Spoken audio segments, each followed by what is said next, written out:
Bonjour mes très chères dames, ce cours est réservé uniquement pour les femmes. C'est un cours sur le thème du couple.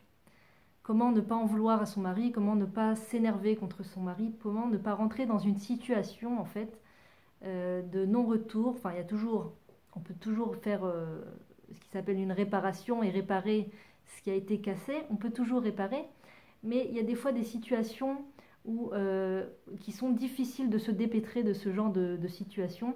C'est les situations où, dans son cœur, on a commencé à ressentir de la haine, que Dieu préserve, pour notre conjoint.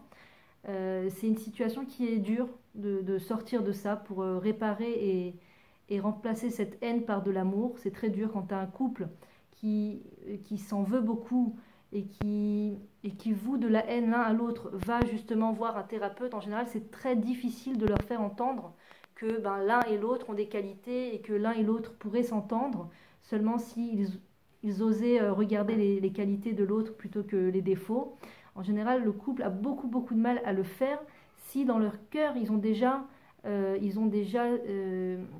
entretenu ce qui s'appelle de la haine envers le conjoint.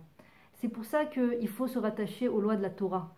Et on peut être la personne la plus éthique au monde, si on n'a pas les codes de la Torah pour nous rappeler quel est le chemin à suivre, même dans notre cœur, même dans nos ressentiments, même dans nos sentiments intérieurs, la Torah vient et nous dit ce qu'on a le droit de ressentir et ce qu'on n'a pas le droit de ressentir. Et en cela, elle nous sauve.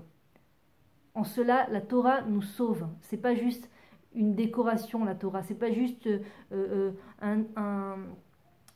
comment dirais-je, un plus, un bonus. Au cas où, ou si j'ai envie, je regarde dans la Torah, et puis si ça ne me dit pas trop, je regarde pas la Torah. La Torah, ça vient te sauver des méandres, des émotions de l'être humain qui peut le bouffer, qui peuvent lui bouffer sa vie, qui peuvent lui bouffer son couple. Et en l'occurrence, la haine, la Torah nous dit deux choses. Lotisna et achicha balev shelcha, lotisna, tu ne haïras pas, velotinkom, et tu ne te vengeras pas. Parmi tout ce que la Torah nous dit, il y a ces deux interdits qui sont vraiment à prendre au sérieux. Lotinkom velotisna. Toujours quand on est... C'est pour ça que c'est important d'avoir la crainte du ciel, parce qu'il n'y a que la crainte du ciel qui peut nous permettre justement de ne pas dépasser ses limites.